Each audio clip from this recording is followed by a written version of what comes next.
Assalamualaikum warahmatullahi wabarakatuh. Assalamualaikum warahmatullahi wabarakatuh. Gus, Nggih, niki pengalaman yang pernah saya alami di tahun 2001. nggih. Ndak tahu ini amalan rutin istiqomah setelah sholat baca Yasin, Waqiah, Ar-Rahman, atau surat-surat pendek ataupun sholawat. Saya tidak kepingin mendapatkan sesuatu dari bacaan yang saya baca, yang saya amalkan. Akan tetapi lambat laun dari tahun ke tahun, ketika bertemu seseorang, itu di dalam hati perasaan, tidak tahu ini perasaan atau jin atau memang ada yang membisiki, ataukah itu dari Allah melalui wahyunya malaikat yang disampaikan kepada saya. Jadi bisa mengetahui kejelekan-kejelekan orang yang bertemu ataupun kebaikan-kebaikan yang bertemu kepada saya. Dan itu beberapa kali saya Alami. dan saya buktikan langsung. Saya tanya yang bersangkutan. Ngapunten Gus, ngeten. Saya di rumah didatangi teman dari Pasuruan. Dan teman yang di Pasuruan itu saya telepon. Sampean kepingin ngerti lek aku iki iso. Saya sampai bilang seperti itu. Langsung saya telepon, saya tunjukkan kepada tamu yang ada di rumah. Mas, ibu sampean wis gak ono, meninggal. Nggih, sampean dikongkon nang makame ibu sampean. Loh, sampean kok ngerti Mas? Gak ngerti. Jawab saya seperti itu. Yang kedua, sampean kepingin rumane, tak dudukno orang lain lagi, saya telepon, saya info. Mas, ibu sampean wis gak ono. Sampai detik ini ke 100 harinya, mungkin sampean durung tahu nang makame. Nggih. Lah tamu yang satunya itu heran melihat saya seperti itu. Dalam pikiran dan benak hati saya tidak kepingin seperti ini. Tapi ketika ditanya ini, Mas, lek aku ya apa? Saya tidak bisa jawab. Terus lek sampean Uber semakin dikejar dengan pertanyaan saya seperti apa, habis ngapain, saya tidak tahu. Apakah itu maunah, istidrot, atau amalan-amalan yang pernah saya lakukan? Gitu ya. Yang kedua, sampai saya seperti ini Gus, mungkin ini bacaan Yasin, saya tidak mengamalkan setelah sholat. Mungkin ini Waqiah, tidak saya amalkan. Iki mungkin sholawat, tidak saya amalkan. Sampai 40 hari, sampai 30 bulan, sampai 1 tahun saya tidak mengamalkan itu. Tapi saya termenung. Dalam hati saya berpikir seperti ini, kalau saya tidak ngaji, tidak baca, tidak wirid, jarene kiai, Gus, Ustad, amalno sholawat, zikir, sing penting eling nang pangeran. Apakah eling nang pangeran itu juga melalui zikir atau baca Quran? Itu Gus. Yang ketiga,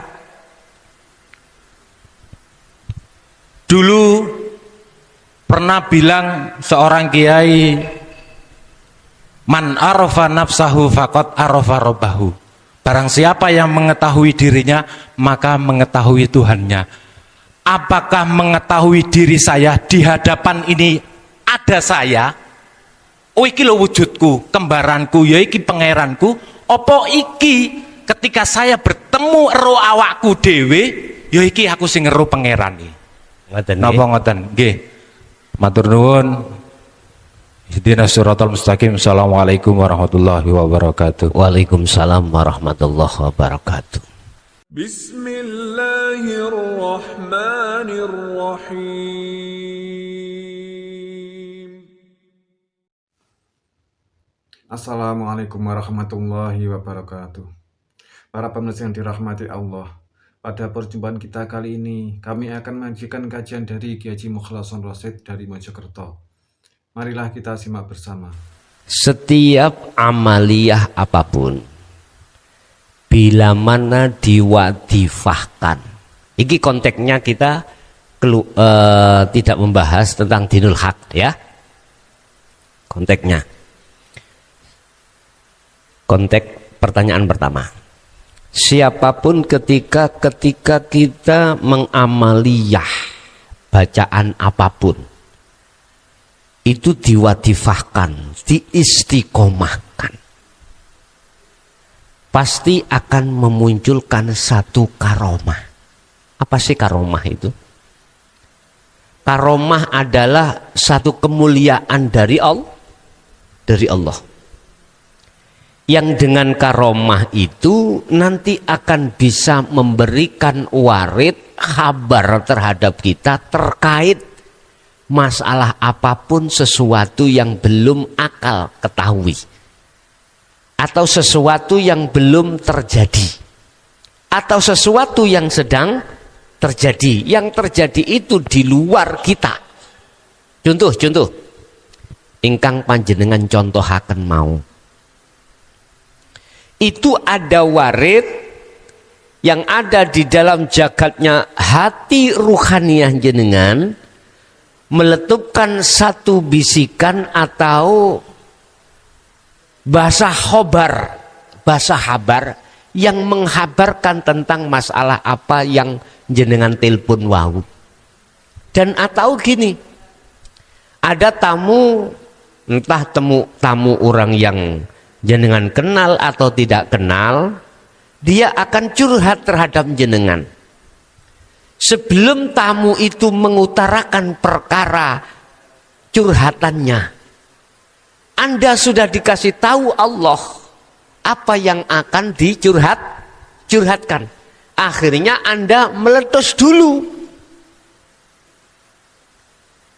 membahas dulu.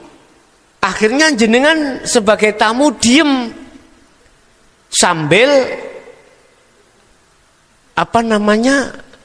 ngetutno alur ceritanya itu yang persis jenengan alami di situ. Lah, ini bisa dikatakan seakan-akan tahu sebelum dan sesudah atau sedang perkara ini jatuhnya ada di makom muka syafa. Walaupun tidak konteks kita tidak terhadap dinul haq loh. Bisa. Ini namanya karomah. Sekarang aku tanya, karomah itu makhluk bukan? Makhluk. Manakala ini jenengan sertakan sirul asror, ini menjadi hidayah, tidak menjadi istidraj. Manakala tidak kita sertai dengan sirul asror, jelas istidraj. Cuman kita saat itu tidak merasa kalau ini penglulune Gusti. Nah, kita tidak akan pernah mengatakan penglulu, karena apa yang kita baca adalah surat Yasin, Waqiah, Ar-Rahman dan lain sebagainya. Bacaan-bacaan Quran atau bacaan wirid yang selalu kita istiqomah. Ini kalau tidak diistiqomahkan nggak akan muncul namanya karomah.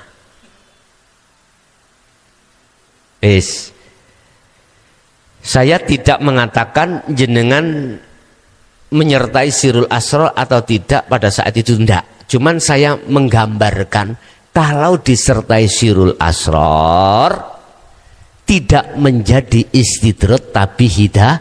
Jadi karomah itu akan jadi hidayah. Jadi warid itu tadi jelas dari minallah.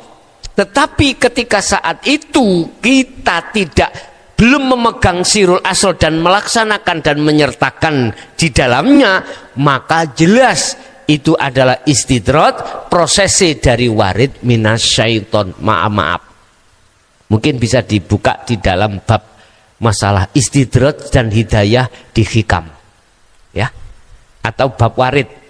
Itu ada dua, ada warid minallah, ada warid minasyaiton. Tapi kita pada saat itu tidak akan merasa kalau itu songko nafsu, nggak merasa. Wis, Bapak Ibu hadirin, ini akan menjadikan hidayah, bukan istidrat manakala disertai sirul asrar. Kita akan memegang sirul asrar kalau sudah konteksnya masuk di dinul hak. Paham nggih? Yes, itu satu. Dua, apakah bisa membaca Al-Quran, sholawat, dan lain sebagainya untuk dijadikan sebagai fasilitas untuk ingat pada Allah? Bisa. Manakala Anda itu menyertakan sirul asar. Kuncinya ada di situ semuanya. Sebab yang saya katakan dzikir secara lughat itu ingat. Secara istilah adalah hati ruhaniyah jenengan iku sadar dan menyadari lewat iman atau rasa bahwasanya hanya Sang Yang Tunggal itulah yang sebagai peran, yang berperan hanyalah Allah. Itu namanya dzikir. Yang terakhir, man arafa nafsah faqad arafa rabbah. Apakah ketika saat aku kholwat ketemu dulur kula, awak kula iku sing dikatakan kenal? Bukan, Pak. Mohon maaf ya. Saya luruskan. Ini lewat surat Al-Ikhlas ayat 1. Qul, katakan Muhammad, ajarkan Muhammad, wa utawi hidup iku Allahu, utawi jenenge Allah iku ahadun esa. Yang dimaksud esa, yang dimaksud tunggal, yang dimaksud ahad, iku prosesnya Anda harus kenal dirimu. Sing dimaksud dirimu adalah hidup dalam dirimu itu. Apakah hidup aku sebab dihidupkan, ataukah hidupku itu Allah? Nah ini yang dimaksud kenal di situ. Bukan hidupku sebab dihidupi Allah, bukan itu. Dikatakan kita kenal pada diri kita, hidup pada diri kita, ditetapkan hidupnya Allah. Itu namanya kenal. Makanya bahasanya kan gini.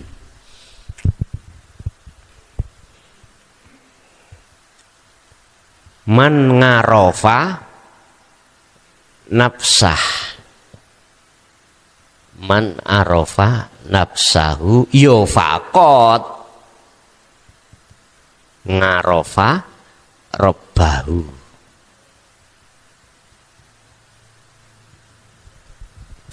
Barang siapa yang kenal dirinya. Dirinya siapa? Apa jasmani ini? Bukan. Apa rohani? Bukan. Hidup. Nafsa, diri, engsun. Engsun siapa? Kalau engsun duduknya ditakholi makhluk, berarti dereng kenal. Kalau sudah kenal hidup ini adalah Allah, otomatis yo podo fakot arafa robbahu, maka itulah yang disebut betul-betul kenal Tuhan. Inilah ahad, Pak.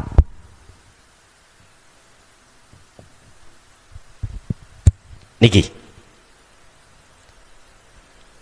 Kalau masih ada dua yang melihat dan yang dilihat, belum kenal.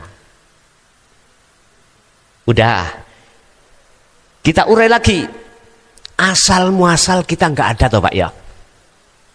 Adanya kan sebab diadakan. Kalau kita masih merasa ada sebab diadakan, itu berarti kita belum kenal. Belum kenal. Kalau kita makhluk hamba manusia ini sudah tidak merasa ada, otomatis muncul dalam dirimu nyatanya yang ada. Itulah yang disebut kenal dirinya. Oke, luwih jelas, luwih gamblang, luwih diseneni wong-wong. Bapak. Bapak. Ini dinul hak itu ada di sini. Wah, dirane wong koplak gak ngereken. Nafsu, nafsi, nafsa, artinya kan diri, ya. Orang Jawa ingsun. Tinggal kita itu lari ingsun ke taholli atau larina ingsun ke tajalli.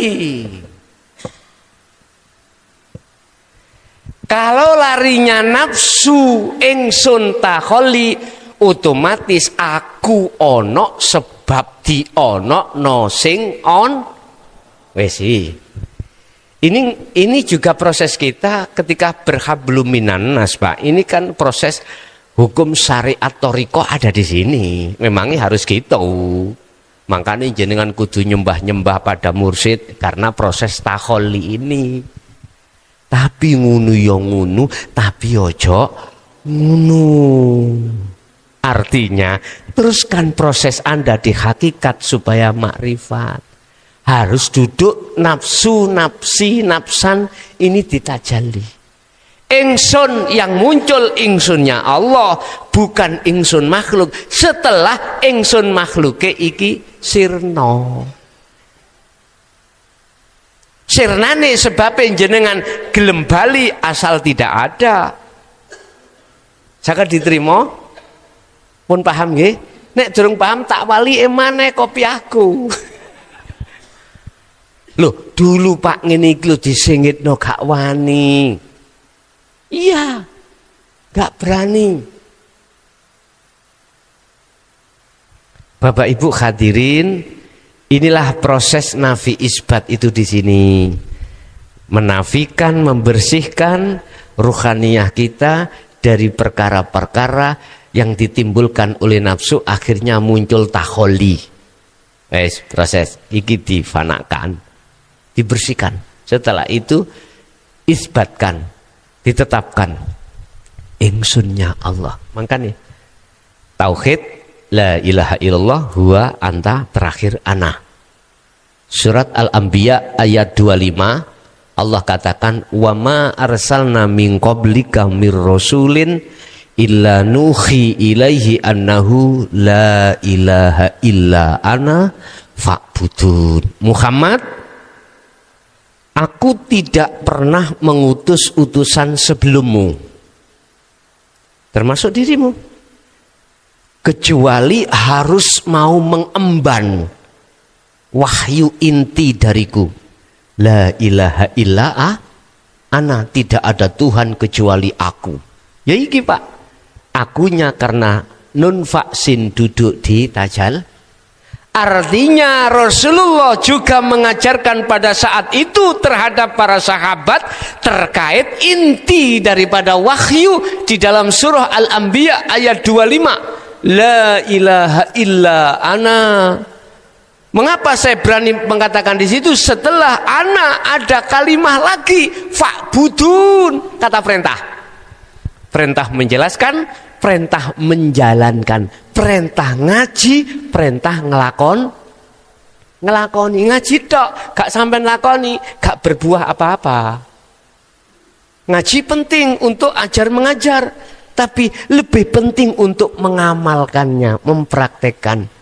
Sampai kali kula ngaji tok tuwase paham, yo gak praktek-praktek, yo gak iso duduk di tajali. Paham nggih? Inilah maksud man arafa nafsah, mengenal diri. Siapa diri ini? Tidak ada. Barulah kenal Allahnya. Makanya faqat arafa rabbah, begitu. Nggih, ada lagi?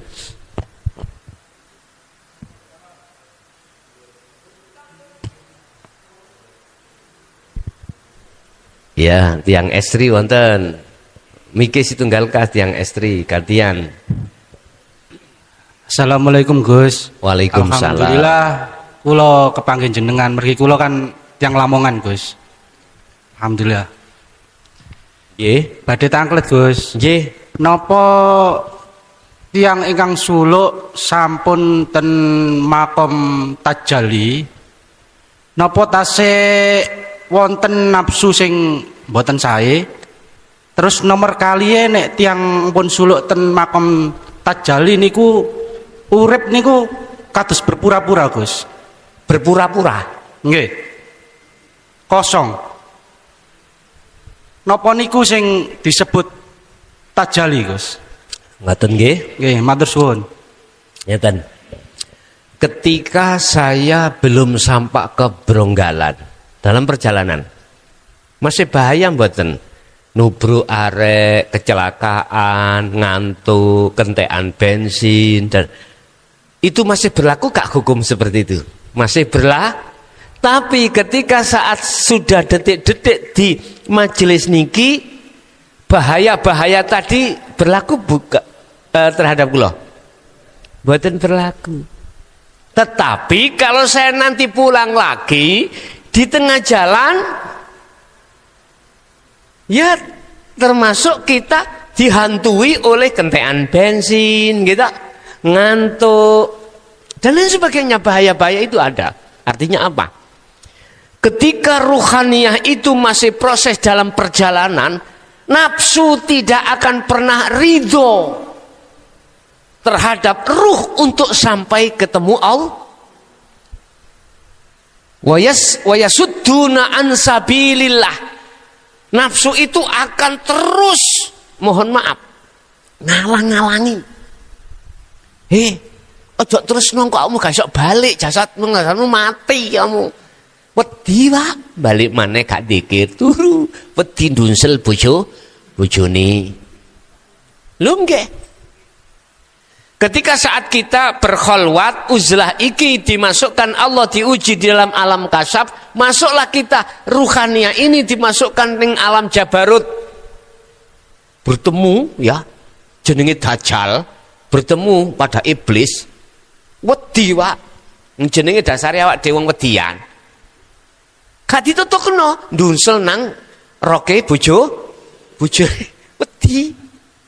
Loh, terjadi Pak ngoten niku nggih. Estu. Lah, biar untuk mengantisipasi gak seperti seperti itu, tolong sirul asrori gawa. Nek sirul asrori sampean fungsikan, maka di situ akan ada petunjuk. Kamu yang memperjalankan Allah, yang menampakkan itu makhluk sing serem-serem, iku di situ ya ada urip Allah. Enggak takut sampean. Akhirnya dia yang gak gudo balik sampean gak wedi. Nek sampean wedi malah seneng sing kono gudo, gak percaya. Ya. Ono wong desa sing gini. Mungkin kita dulu jadi orang desa. Ada jalan yang angker, biasa ngoten nah. Sampean medeni wong sing wedi nek liwat gunung. Ketika dia takut lari, seneng gak sampean? Besok pasti sampean wedeni lagi itu toh. Coba kalau sing diwedeni kendel, mundut boto diantemno sampean, besok sampean medeni maneh? Gak mungkin. Laksana seperti itu Pak. Nafsu itu seperti itu. Jangan takut dengan nafsu. Jangan takut dengan apapun tampilan-tampilan makhluk. Jangan. Kita tidak akan pernah takut manakala ruhaniyah sambung kali Gusti Allah. Di situ Pak. Bapak Ibu hadirin jamaah rahimakumullah, artinya kita ketika sudah tajalli, detik-detik tajalli wis gak ono bahaya Pak. Tapi biasanya kita kan diproses Allah di dalam musyahadah. Alam musyahadah kan ada 3 Pak.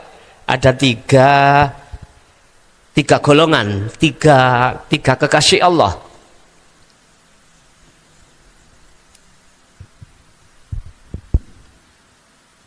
Fana, kamil, bako. Fana kamil, mahfud makomnya.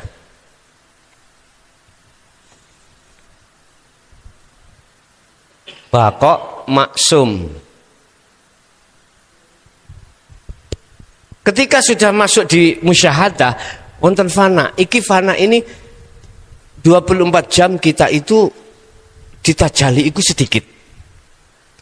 Makrifat pada Allah sedikit. Nanti dikeluarkan lagi. Ketika saat kita keluar, lalai lagi. Ketika kita pegang sirul asrar lagi, musyahadah lagi. Begitu terus, Pak. Itu sebagai proses. Laksana seseorang belajar pakai sepeda, itu jangan harap tidak jatuh, mesti jatuh. Nanti tinggal jenengan, kalau takut dengan sakitnya jatuh, kau geletak nih namanya sepeda, kau tidak akan lihai bersepeda. Angkat lagi, jatuh, terserah. Kalau kamil itu adalah lebih banyak tajalinya daripada tidak. Kalau maksum selalu tajal. Dan inilah proses-proses kita, Pak. Jatuh bangun, aku mengejarmu. Mengejar Allah. Terus. Wala tayasu fi raihillah, Allah dawuh, jangan kau berputus asa dalam rangka menyongsong rahmatku ketika kau tak jatuhkan. Sadaro kalau kita itu yang menjatuhkan adalah juga Allah, yang membangunkan juga Allah. Oke, kalau kita sudah sadar akan hal itu, kita tidak akan pernah takut dengan sakitnya jatuh. Begitu, Pak, ya. Intinya, kuncinya adalah surat Al-Insan 25-26. Pagi sampai sore, bahkan malam, buatlah hatimu berzikir padanya. Itu caranya. Lah, ketika saat di detik-detik musyahadah memang kosong, Pak.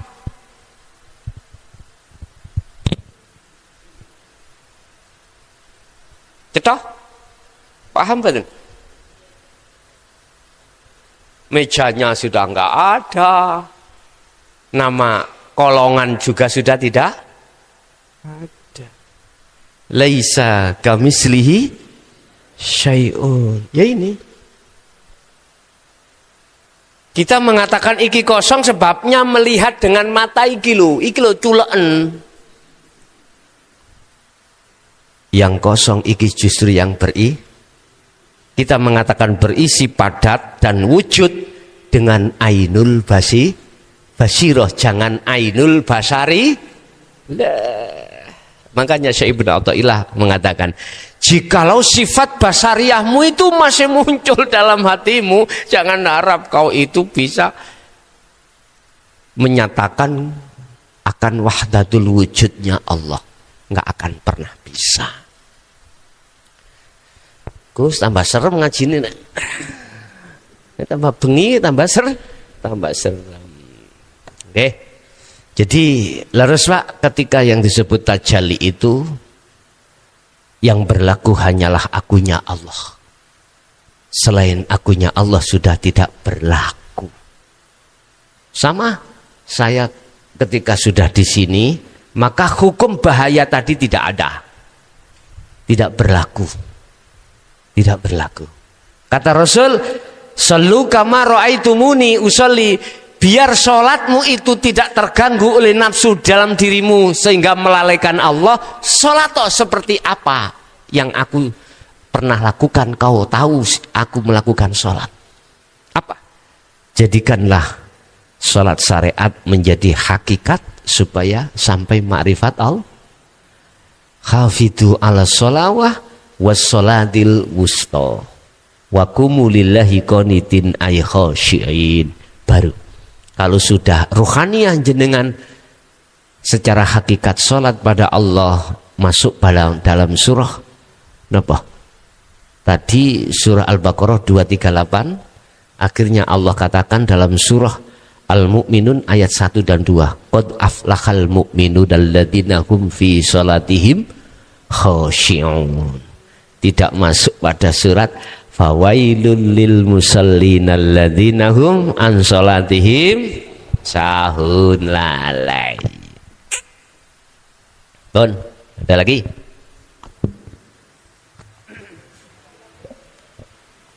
Oke. Ibu monggo Bu. Yang diberikan Mike itu tolong dibenak cek mlebu. Pun nah. Oh, durung isak muni. Assalamualaikum warahmatullahi wabarakatuh. Waalaikumsalam warahmatullahi wabarakatuh. Terima kasih waktu yang diberikan kepada saya, Gus. Kula badhe matur niki pengalaman kula Gus nggih. Kula niki sak bendalu ingkang kepengker, tapi begitu sering kejadian apa yang saya ucapkan itu Gus, saya ndak jarang-jarang sekarang Gus. Takut. Soalnya kalau jumeneng itu dulu kan kalau sering jumeneng Gus. Terus tapi saya itu yang dibilang orang katanya kalau orang disiki kerso ngaten Gus nggih. Disiki kerso. Nggih. Nggih. Jadi sebelum kejadian niku kula pun semerap Gus. Nek badhe kok aku bakal tubrukan, kecelakaan ngeten. Niku nate Gus terjadi ten kula. Soalnya kula badhe medal, terus kula niki pun medal ngoten enten kados wonten napa ten pikiran niki lho Gus. Ten pikiran niki ngeten. Gawe rangkepan padahal kula pun jilbaban pun damel rangkepan tapi gak kurang rangkepamiku ganti yo. Engko kon lho diperiksa dokter kula ngeten. Nggih. Kula ngeten, lho lha apa ya Allah. Seakan-akan ada tanya jawab di situ. Nggih. Terus kula ngeten, ya Allah, nek niki dugi jenengan nggih mboten napa-napa ya Allah. Kula dalam hati kula nggih ngaten. Terus tapi nek niki dugi jin setan kula mboten percados kula ngeten. Terus akhirnya kula medal. Kula medal niku malih.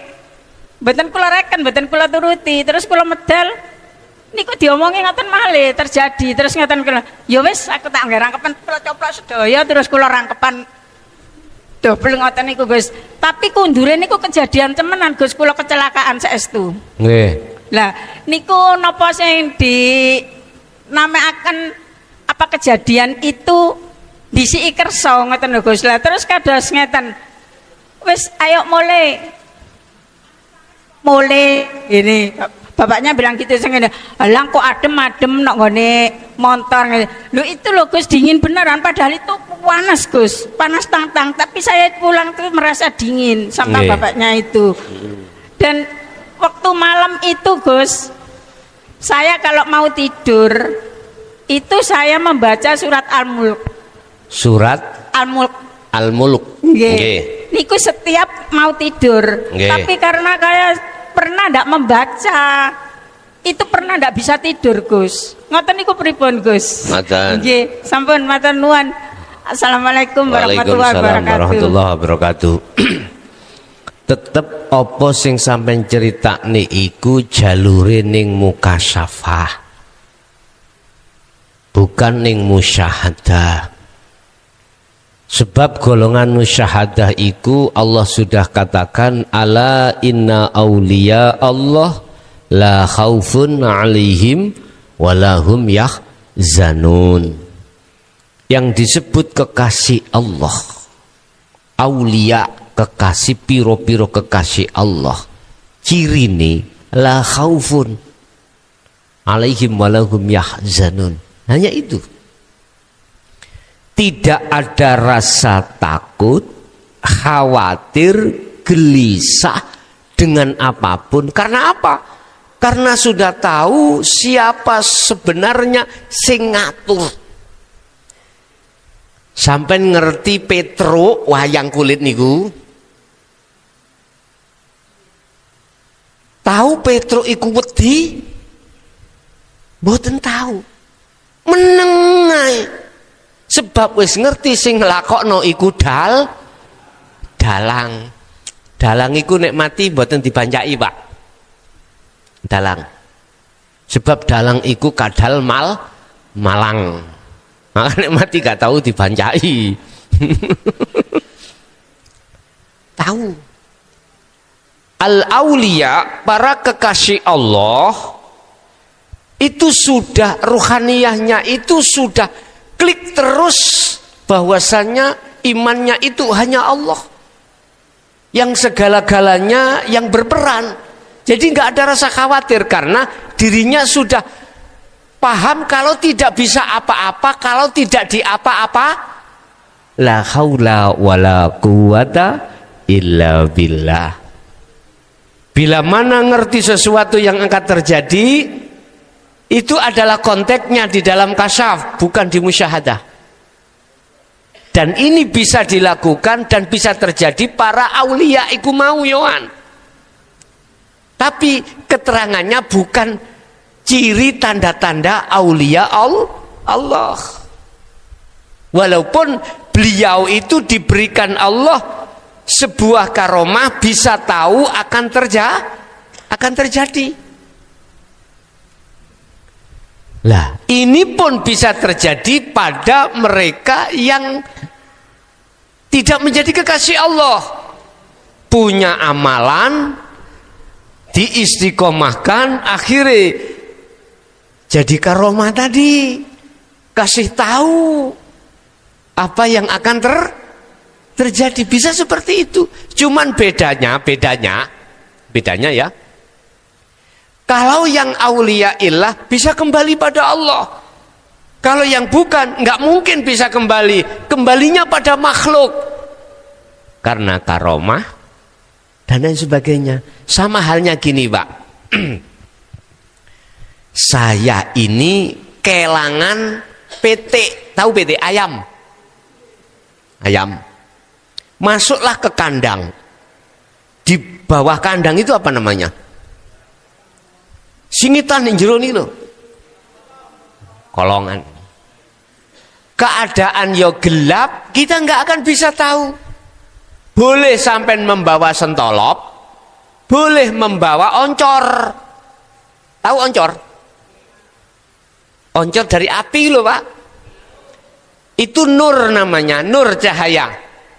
Berarti karomah bisa saya istilahkan cahaya. Ketika tak delok, saya lihat dengan oncor, ya kelihatan, ketemu. Lho iki open PTE, tak pegang. Dengan sentolop juga, oh ya kelihatan. Nah gitu, sama-sama nurnya, Pak. Cuman beda nih. Kalau api itu merah, ya, kalau nur yang ditimbulkan dari aulia itu putih. Kalau sentolop kena angin gak mati. Kalau oncor kena angin mati. Kalau sentolop dikenakan cahayanya kepada rumput utawa apa namanya?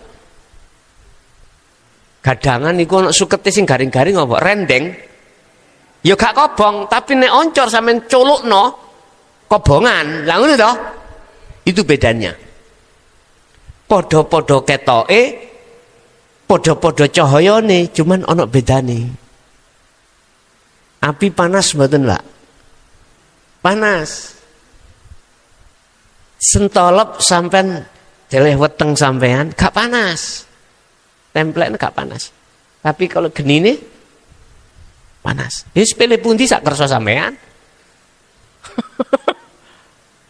Jadi Bu, apa yang jenengan dapatkan itu oncor apa nur iku barometernya ya. Apakah jenengan ini bersirul asr atau tidak? Di situ aja. Kalau sentolop bersirul asror, kalau oncor tidak perlu sirul asror pun. Yang kedua, jenengan tentang masalah surat Al-Mulk. Gitu. Jenengan gak iso turun gak, karena sudah terbiasa. Apa? Hikmah, faedah ketika kita mengistiqomahkan muluk. Salah satu di antaranya, jari ini secara muhakamah syariat, jenengan sesuk itu gak diparani malaikat mungkar nakir. Nek mati gak wani. Muluke ngomong kir. Ngomong kir. Aja kok takoni ku. Iki sahabatku. Nah, iku Al-Qur'ane Al-Muluk sing ngomong ngono, buah dari amaliyah jenengan trose ning keterangan ning hukum syariah. Hakikatnya ya apa? Makanya kita tinggal kita membaca Al-Muluk itu betul-betul lillahi ta'ala atau karena yang lain. Barometernya kita dikatakan lillahi ta'ala kalau menyertakan sirul asror. Kalau menyertakan sirul asror di pos pertama su'aul basiroh, itu kan sudah nggak ada pengakuan toh Bu. Kalau kita yang melakukan, kita melakukan olehnya itu karena digerakkan oleh Allah bisanya. Oke. Terus pos kedua sudah fana semuanya. Aku wis gak iso, sudah tidak olehnya bisa melakukan karena dilakukan Allah sudah tidak ada. Di situ tinggal yang berlaku cuman akunya Allah begitu. Kula wangsul malih. Assalamualaikum warahmatullahi wabarakatuh. Terima kasih atas kesempatan yang diberikan dan juga terima kasih nanti atas jawabannya. Dan mohon maaf bila mana materi pertanyaan saya ini mungkin kurang berkenan di hati Bapak Ibu jamaah sekalian. Mungkin sebagai kesimpulan dari apa yang telah diuraikan tadi, apa ciri-ciri rohaniyah yang dikuasai oleh nafsu basariyah? Kemudian apa juga ciri-ciri rohaniyah yang sudah kembali ke dinul haq? Itu yang pertama. Yang kedua, sejauh mana fungsi zikir bilisan untuk melepaskan rohaniyah dari belenggu nafsu basariyah? Mungkin sementara itu pertanyaan saya. Sekali lagi terima kasih dan mohon maaf bila mana materi pertanyaan saya ini kurang berkenan. Wassalamualaikum warahmatullahi wabarakatuh. Waalaikumsalam warahmatullahi wabarakatuh. Ciri daripada ruhaniyah, karakternya itu menjadi budaknya hawa nafsu. Apa ciri-cirinya? Jenengan pun melihat status dohirnya. Tribelai ojo akeh-akeh basi. Ya jelas. Jangan melihat laku dohiri, jangan. Sampai harus melihat laku batine. Sampai melihat sampai dewi, bukan melihat orang lain. Apakah kami ini termasuk condong nang sakliyane Allah apa ndak? Pertama, karakter ciri ruhaniyah itu manakala menjadi belenggunya hawa nafsu, ati sampen iki lebih suka, lebih cinta kesenangan dunia daripada Allah. Itu satu. Saya ulangi, ruhaniyah sampen iki lebih terikat, lebih suka, lebih cinta, lebih rindu, lebih mengharapkan kesenangan dunia daripada terhadap Allah. Allah yang mana? Hidup itu pada diri kita. Satu. Dua, kita akan selalu lalai pada Allah. Selalu lalai. Bahkan tidak ada kesadaran sama sekali. Yang ku maksud lalai di sini tidak sadar hati kita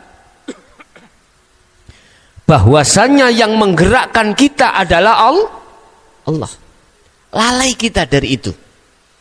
Yang menggerakkan semua alam ini adalah Allah atau Tuhan atau hidup itu. Hati nggak ada sadarnya di situ. Manakala belum menerima hati ini tentang pengajaran dinul haq. Itu yang kedua. Yang ketiga, sifat-sifat yang muncul pada diri kita, Pak. Mohon maaf.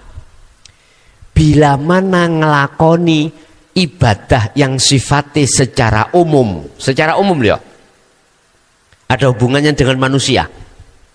Apakah itu sedekah?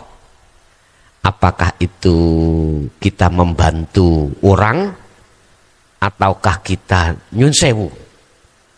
Duweni karep pingin dadi lurah, dadi kepala desa, bahkan ini mau tahun politik 2024 ini. Pengen harapan hatinya itu diwahni wong. Pengen dipuja orang. Itu muncul karakter di dalam diri kita. Ini tanda-tanda ciri manakala ruhaniyah kita itu menjadi budaknya hawa nafsu. Mohon maaf loh Pak, mohon maaf. Kami tidak bermaksud mengevaluasi jenengan, tidak. Saya bicara semua diri kita masing-masing. Bukan lantas maksud saya itu mengkoreksi keadaan karakter rohaniah sampai enggak. Semua kita manusia seperti itu. Terus yang keempat. Manakala kita dijatuhkan Allah di dalam kondisi yang rugi loh ya. Qobdi, maksudnya qobdi itu rugi. Qobdi ini gak enak. Mbuh dagangane iku mang rusak, rugi, ya. Sebab kita memang di dunia mencari dunia. Kebanyakan umumnya gitu. Di dunia itu kebanyakan orang mencari apa yang dibutuhkan dunia, tidak mencari Allahnya. Kebanyakan loh ya. Manakala dijatuhkan Allah dalam kondisi kita ekonomi jatuh, mesti jenengan kali kula sawumpek. Boten sumpek, sawumpek. Apalagi tiap-tiap waktu atau tiap hari ditagih oleh bank telunyur nih lho Pak, apa? Bank titil nih. Allah ya karim.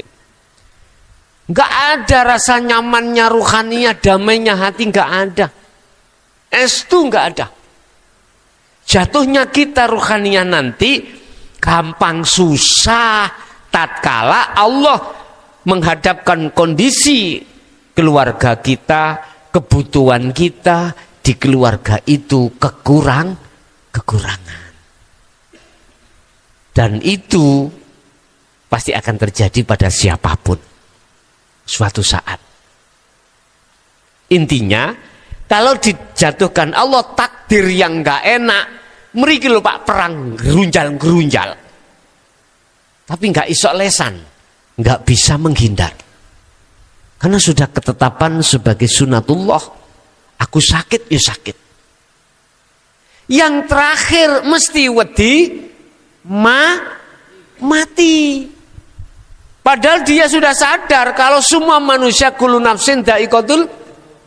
Lah, disitulah kita olehnya merasa takut mati sebab merasa urip. Coba jenengan kalau sudah merasa mati, gak mungkin takut akan karena sudah Lu disitulah ingat, barang siapa yang ingin bertemu Tuhannya, ya, maka dia harus melakukan kembali ke asal. Apa sih asal kita sebagai makhluk? Tidak ada. Lah yang ada itu adalah Khalik, adalah Allah. Kalau kau ingin tahu siapa yang ada, kembalilah pada asalmu, tidak ada. Kalau sudah kembali ke tidak ada, maka disitulah akan nyata yang ada. Apa mungkin yang tidak ada bisa melihat yang ada? Enggak mungkin. Yang jelas yang bisa melihat yang ada itu hanya yang ada. Berarti yang melihat Allah adalah Allah. Begitu Pak. Wis, itu karakter dan mungkin masih banyak lain ciri-ciri ketika saat rohaniyah kita itu menjadi budaknya hawa nafsu. Terus yang kedua, sejauh mana zikir lisan itu bisa menghindar dari hawa nafsu. Ini saya bicara dari pengalaman Pak ya. Dari pengalaman. Memang ada disebut zikir lisan itu diucapkan la ilaha illallah atau hanya Allah. Boleh dibusuk Pak? Kalau gosok nggih.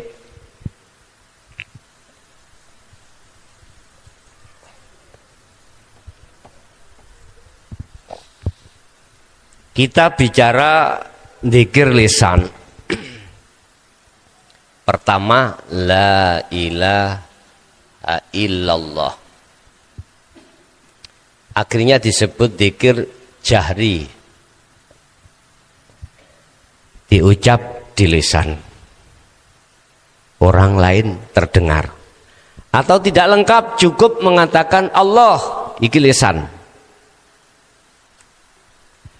Pertanyaannya, sejauh manakah zikir lisan itu bisa menghindari hawa nafsu, melepaskan. Zikir ini manakala disertai zikir sirul asror bisa. Tapi kuncinya untuk melepaskan bukan jahri, tapi sirul asror. Karena sirul asror itu urusannya iman rasa. Lah, jahri atau siri itu sebagai letupan aja. Gampangane ono wong turu digugah, dipecut. Tangi. Jahri atau siri yang menyebut nama itu laksana dipecut. Biar bangun. Menggugah. Memudahkan ruhaniyah sampean iku zikir sirul asrar muncul lewat jahri bisa, lewat siri bisa. Dua, la ilaha illa huwa. Muncul zikir siri. Iki biasanya di thariqah. Huwa dia. Dia berarti tidak di sini loh Pak ya. Ngomong dia berarti jauh. Apalagi Allah nama. Wo gak karuan wis, hilang. Huk ndi embo. Tambah adoh maneh ini. Makanya kalau kita bilang wis opo jari sing ngecet Lombok, tanganin tuding wukur. Gak mungkin opo jari sing ngecet Lombok. Gak mungkin. Silahkan untuk zikir jahri atau siri. Silahkan. Manakala kau sertai dengan sirul asrar, maka itulah akan bisa melepaskan belenggunya nafsu dalam dirimu. Artinya jikalau Anda tidak menyertakan sirul asrar di dalam jahri dan siri, jangan harap. Estu jangan harap bisa melepaskan. Teman-teman di thariqah, mohon maaf ya, saya anggap sebagai saudara saya sendiri semuanya. Anda tidak akan bisa wusul terhadap Allah ketika suluk walaupun puluhan tahun. Manakala kau tidak menyertakan sirimu dengan sirul, wis percaya gak percaya terserah udelmu. Ya, terserah. Saya berani mengatakan ini karena memang saya korban. Mohon maaf Pak, korban. Ketika tidak bersirul asrar hanya siri, apa yang ku alami itu masuk di dalam satu alam yang disebut alam mukasyafah. Cara kita ngomong makom mukasyafah. Kan ada 3 Pak. Pertama mukhadoroh.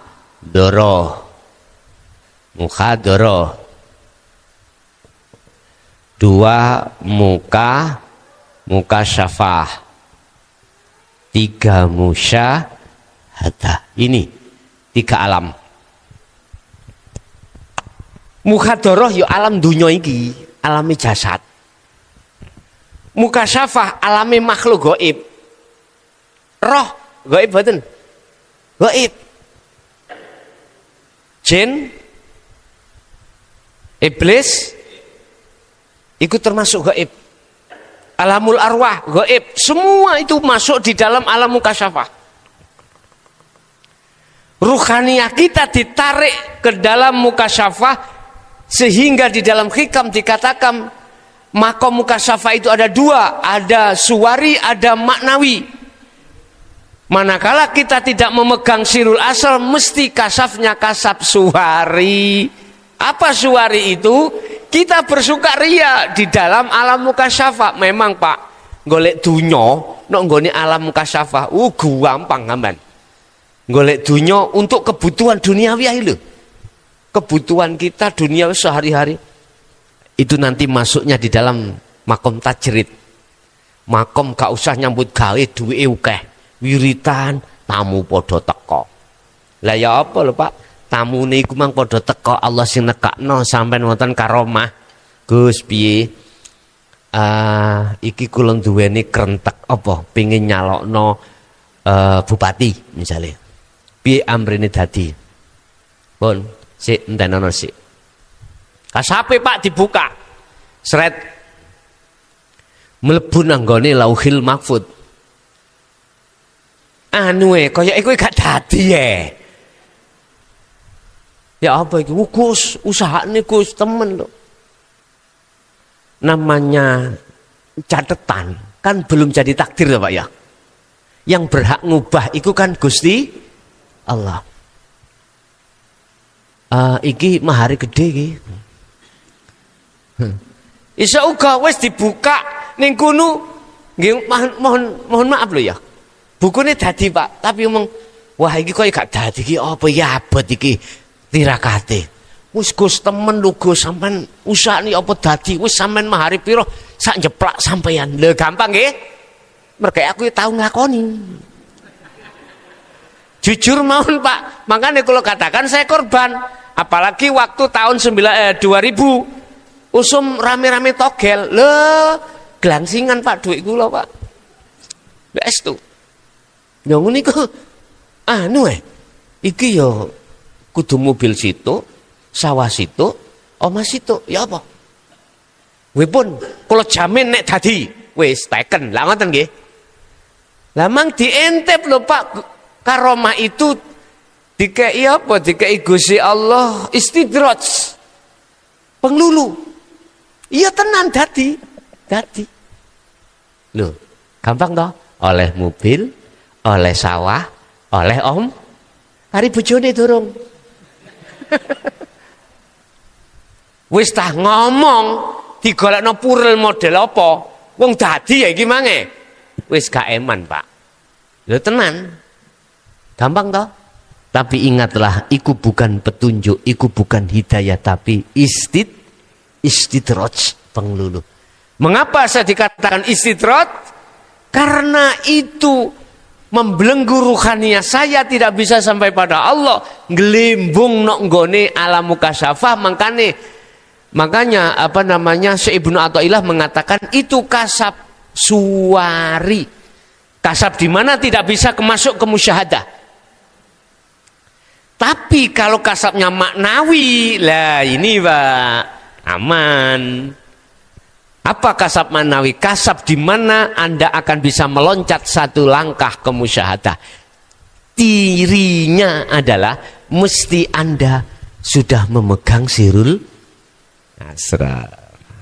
Makanya jenengan ketika khalwat, jangan khawatir yang dimasukkan di dalam alam mukasyafah.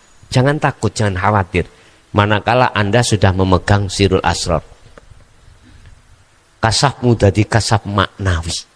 Kasab di mana Anda akan selangkah ke musyahadah.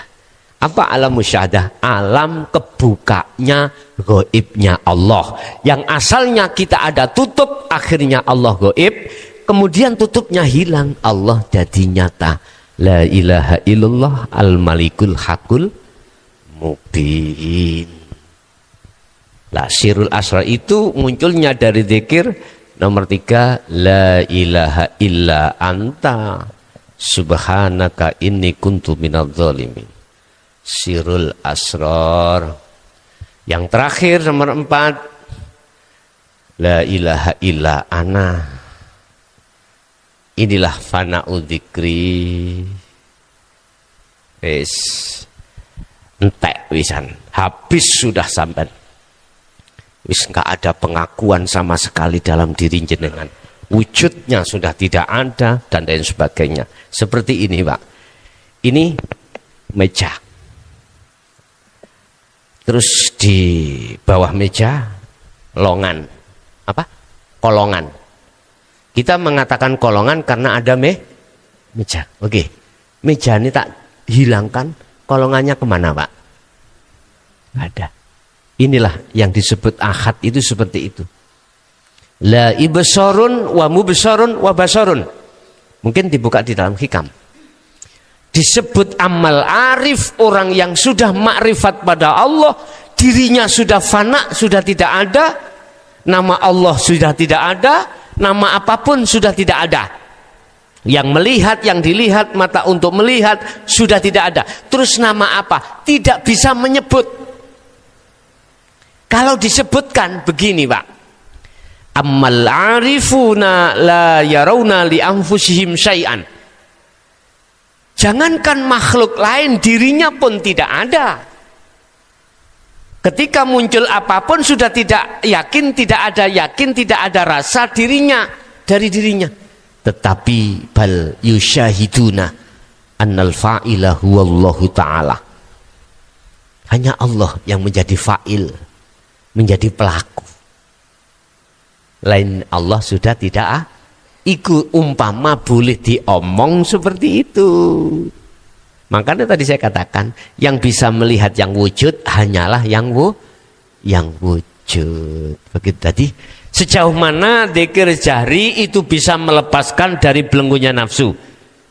Itulah dzikir jahri yang disertai sirul asrar. Begitu.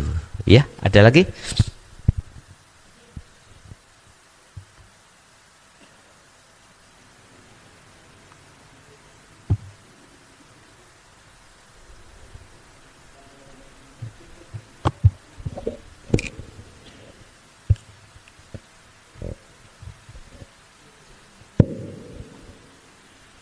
Assalamualaikum warahmatullahi wabarakatuh.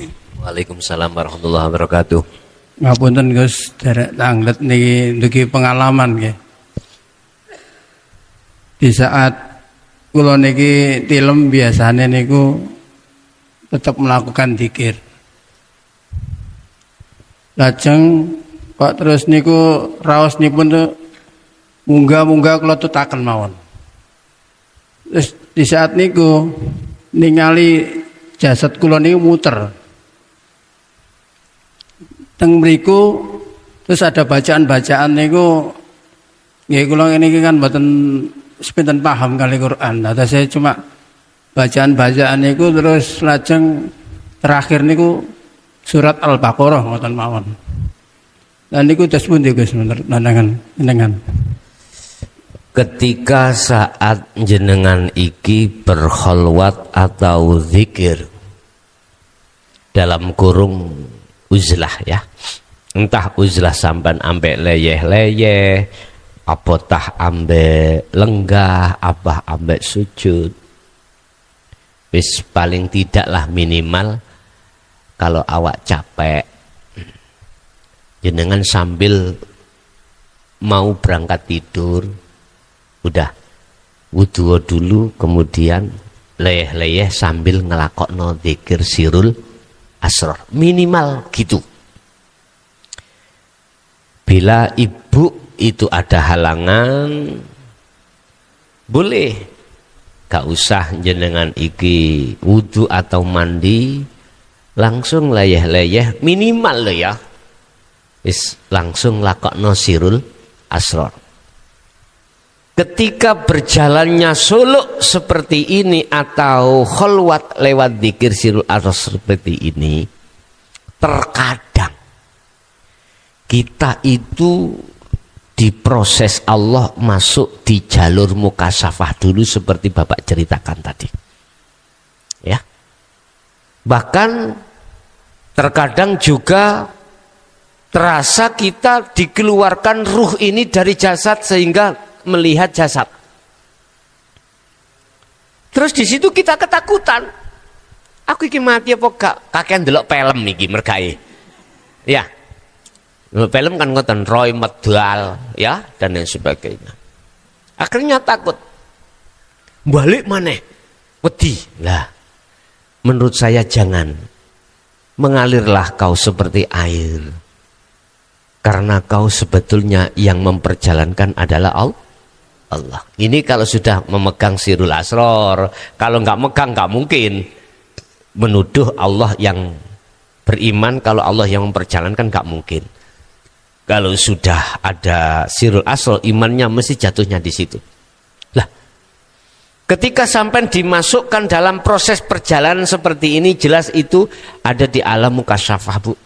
Pak, makom mukasyafah. Dan inilah proses kita diuji Allah untuk lepaskan sifat basariah, sifat manusiawiyah, sifat makhluknya itu kudu dilepaski. Bila mana di situ kita masih merasa adanya kita, kadang dimasukkan satu alam di mana nggak ada siapa-siapa, Pak. Nggak ada siapa-siapa, tempatnya itu dingin, terang benderang, bahkan lebih terang daripada jam 12 siang. Dan tidak panas, sendiri. Ini bisa saya katakan mukasyafah, bisa katakan musyahadah. Saya katakan mukasyafah manakala diri kita masih muncul. Paham nggih? Diri kita makhluk ini masih ada, itu berarti masih mukasyafah. Terus bagaimana antisipasi kita? Supaya kita tidak terus terjebak di dalam alam mukasyafah. Hanya satu. Wala yusyrik bi'ibadati rabbihi ahada. Sifat basariah itu ndang lepaskan. Artinya keakuan diri kita makhluk tiadakan. Lah terus isok yono kunu sapa sing isokno? Kembali lagi. Akhirnya saya simpulkan, mengalirlah seperti air mengalir. Enak, mboten beban. Nek sing sampean tanyakan apa artinya itu? Artinya lo ya. Nek alamnya sudah jelas. Apa artinya itu? Itu adalah arti perintah Allah ndang pendemen jero ning bumi humul. Sifat basariahmu, keakuanmu lekasen pendem jero ning bumi humul. Ngerti bumi humul, Amin? Dereng. Apa ya bumi humul iki ya? Sik ngene lho ya. Jenengan umpama laksanya jadi ikan laut. Ojo sampai kau terpengaruh dengan asinnya air. Jadilah ikan yang tidak bisa terpengaruh dengan asinnya air. Otomatis sampean harus dadi iwak sing urip. Iwak urip. Berapa minggu, berapa bulan, berapa tahun dia campur dengan air tapi dia tidak asin. Tapi kalau sampai jadi iwak tahu, iwak tempe, gak usah 1 hari, gak usah 1 jam, uya ono sedilut, sak menit mulai digoreng akhirnya jadi asin. Apa ya? Katakan aku iki urip, ning urip iki dudu aku makhluk. Niku lho maksudnya mendem jero ning bumi humul. Aku iki urip, ning urip iki dudu aku makhluk. Bingung mboten?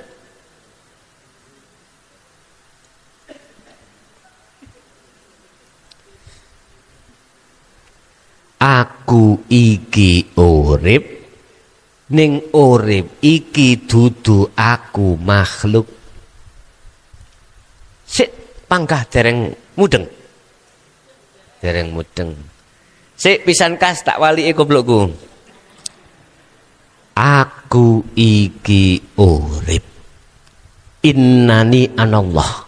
Unculno keakuan di dalam dirimu itu aku nih Allah. Wis dong. Balik nemane. Ngene sileran penceng dhisik lah ngono. Jadi itu adalah wasiat Pak terhadap jenengan supaya ndang lepas mendem sifat basariah. Ya. Sifat kemakhlukan. Sifat kemakhlukan kita itu asalnya itu ngaku urip. Sebab diuripi sing urip. Akhirnya kita merasa lagi persoalannya. Akhirnya dikongkon mendem. Nek wis kependem gini ku wau. Akhirnya muncul keakuan Allah itu. Nggih.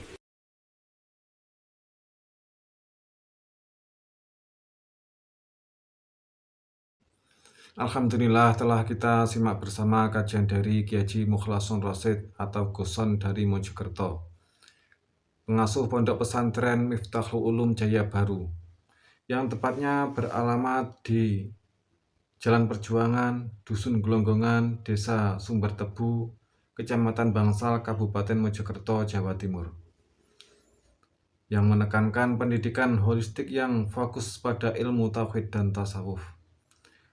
Beliau adalah gambaran ulama muda yang mampu menjembatani nilai-nilai keislaman tradisional dengan pendekatan modern. Beliau juga menekankan pentingnya mempelajari Islam secara mendalam, tidak hanya aspek lahiriah saja, tetapi juga batiniah.